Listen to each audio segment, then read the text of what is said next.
जय हिंद। एक बार जीता है और दूसरी बार जीतने के लिए दोस्तों तैयार है পশ্চিমবঙ্গের বিরোধী নেতা শুভেন্দু অধিকারী। নন্দীগ্রামে তিনি 2021 সালে জয়লাভ করেছিলেন ঠিকই, কিন্তু 2026 সালে পথের কাটা হয়ে দাঁড়াবে এখানে তৃণমূল কংগ্রেস।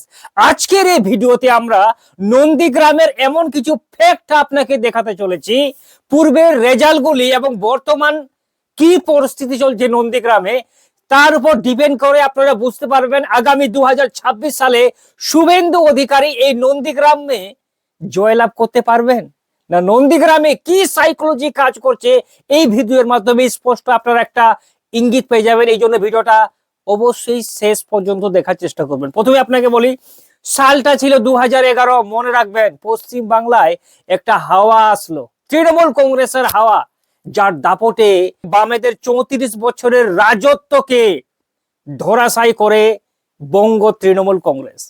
তারপর কি হয় 2011 সালে? না শুভেন্দু অধিকারী না মমতা ব্যানার্জি কেউ কিন্তু প্রার্থী ছিলেন না নন্দীগ্রামে। 2011 সালে নন্দীগ্রামে প্রার্থী ছিলেন ফিরোজা বিবি। কত শতাংশ ভোট পেয়েছিলেন ফিরোজা বিবি? 2011 সালে প্রথমবারের জন্য তৃণমূল কংগ্রেস এখানে এন্ট্রি করে। 2009 সালেই কিন্তু উপনির্বাচনে এন্ট্রি করেছিল তৃণমূল কংগ্রেস, কিন্তু 2011 সালে ঢাক ঢোল পিটিয়ে 61% ভোট শেয়ার পায় তৃণমূল কংগ্রেস, আর সিপিএম 35% ভোট শেয়ার নিয়ে থেকে যায়। আর বিজেপি, সেই সময় বিজেপির কোনো অস্তিত্ব ছিল না। এই জায়গাটাকে মার্ক করবেন, মাত্র 1.72% ভোট ছিল। মানে 100 জনের মধ্যে শুধু একজন বিজেপিকে ভোট দিয়েছিল নন্দীগ্রামে 2011 সালে। তারপরে চলে আসি এক ধাপ এগিয়ে 2016 সাল। এবার শুভেন্দু অধিকারী, তিনি তো তৃণমূল কংগ্রেসে ছিলেন, এবার শুভেন্দু অধিকারী ভাবছে যে এইবারের টিকিটটা আমাকে নন্দীগ্রাম থেকে নিতে হবে এবং জয়যুক্ত হতে হবে। তাই হয়, মমতা ব্যানার্জি আস্থা রাখে শুভেন্দু অধিকারীর উপর। শুভেন্দু অধিকারী প্রার্থী হবার পরে ভোট বাক্স খোলার পরে দেখা যায় যে শুভেন্দু অধিকারী এক ধাপ এগিয়ে 67% ভোট শেয়ার পায় তৃণমূল কংগ্রেসের শুভেন্দু অধিকারী। 2016 সালে 1,34,623টি ভোট পেয়েছিলেন, আর বিজেপি মাত্র 10,713টি ভোট পেয়েছিলেন। সিপিএম এর 26% ভোট শেয়ার ছিল 2016 সালে। 53,339টি ভোট পেয়েছিলেন সিপিএম। তখনও কিন্তু সিপিএম এর একটা ভালো অস্তিত্ব ছিল, মানে টেক্কা দেওয়ার মতো আর কি, মান সম্মানের মতো একটা ভোট শেয়ার তখনও ছিল।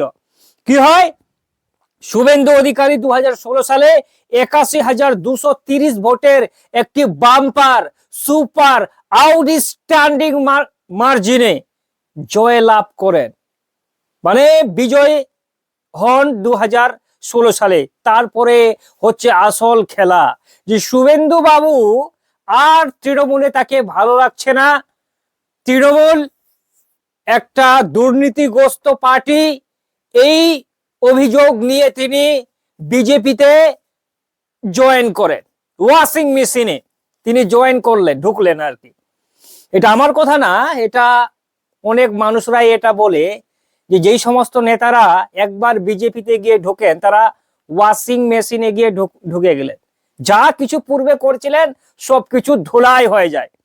তাই হয় 2021 সালে শুভেন্দু অধিকারী যখন বিজেপির হয়ে প্রতিদ্বন্দ্বিতায় নামবে, তার কাছে চ্যালেঞ্জ হয়ে দাঁড়ালো রাজ্যের মুখ্যমন্ত্রী মমতা ব্যানার্জি। ভবানীপুরের সিটটাকে ছেড়ে দিয়ে এই শুভেন্দু অধিকারীর গড় নন্দীগ্রামে এসে শুভেন্দু বাবুর সঙ্গে সিয়ানে সিয়ানে টক্করে থাকে। তাই হয়, যখন ভোট হয়ে যায়, ভোট খোলার পর দেখা যায় যে শুভেন্দু অধিকারী ভোট পায় 1,10,764টি, যেটা 48.49% ভোট। আর মমতা ব্যানার্জি ভোট পায় 1,08,808টি ভোট, যেটা 47.64%। মানে আর সিপিএম কিন্তু এখানে চমক ভাবে 6,267টি ভোট পায়। মানে সিপিএম এর তো আপনারা এখানে দেখতে পাচ্ছেন যে অস্তিত্ব মানে খুব একটা সাইনবোর্ড ভাব যাকে বলে, মাত্র 2% ভোট শেয়ার 2021 সালে। শুভেন্দু অধিকারী কি করে 1956 ভোটের মানে অল্প ভোটের মার্জিনে জয় লাভ করেন। আর এই জয় লাভটা হয়ে দাঁড়ায় একটা খবরের শিরোনাম। তার মানে 2021 সালে সবাই আমরা জানি যে এক সময় মমতা ব্যানার্জিকে উইনার বলে ঘোষণা করে দেওয়া হলো। তারপরে লোডশেডিং কি শেডিং এটা ওটা করার পরে শুভেন্দু অধিকারী জয়যুক্ত হন। তাকে ডিক্লার দেওয়া হয় যে শুভেন্দু অধিকারী 1956 ভোটের মার্জিনে জয়ী হয়ে যায়। তৃণমূল কংগ্রেস তো মানার পার্টি না, অনেক কেস কাপারি কোর্ট পর্যন্ত গড়ায়, ঠিক আছে। তারপর সেই কোণে আমি যাচ্ছি না। তো সেটা ছিল 2021 সাল। 2021 আর 2026 কিন্তু এক না। তারপরে 21 সালের পরে কি হয়, আবার 2024 সালে লোকসভা ভোট হয়। তো এবার লোকসভা ভোট, এই যে নন্দীগ্রাম বিধানসভা আছে, এই নন্দীগ্রাম বিধানসভাটি তমলুক লোকসভা কেন্দ্রের মধ্যে আছে, ঠিক আছে। এবার তমলুক লোকসভা সিটে যখন ভোট হয়, এই নন্দীগ্রাম বিধানসভায় তো ভোট হয়েছিল। তো এই নন্দীগ্রাম বিধানসভায় কি অবস্থা আমরা দেখলাম যে 2024 সালে এই নন্দীগ্রামে তৃণমূল কংগ্রেস জয়লাভ করতে পারেনি। এখানে বিজেপি 8,200 ভোটের মার্জিনে এগিয়ে আছেন। বিজেপি ভোট পায় 1,12,110টি ভোট, অভিজিৎ গাঙ্গুলি। আর দেবাংশু ভট্টাচার্য ভোট পায় 1,03,910টি, আর সিপিএম 7,574টি ভোট। তার মানে সিপিএম এর ভোটটা কিছু বেড়েছে। 21 সালে পেয়েছিল 6,267, আর 24 সালে সেটা দাঁড়ায় 7,574 ভোটের মার্জিন। এবার বিজেপি 8,200 ভোটের সলিড মার্জিনে কিন্তু এগিয়ে আছেন 2024 লোকসভা ভোটে। এবার আপনার মাথায় প্রশ্ন যে দাদা এই 2026 সালে ঠিক কি হতে পারে বলুন তো। দেখুন, আপনাকে সরল ভাষায় বলি যে 2026 সালে যদি শুভেন্দু অধিকারী নন্দীগ্রাম থেকে প্রার্থী হবেন, এটা তো শিওর এক কথায় বলাই যায়, ঠিক আছে।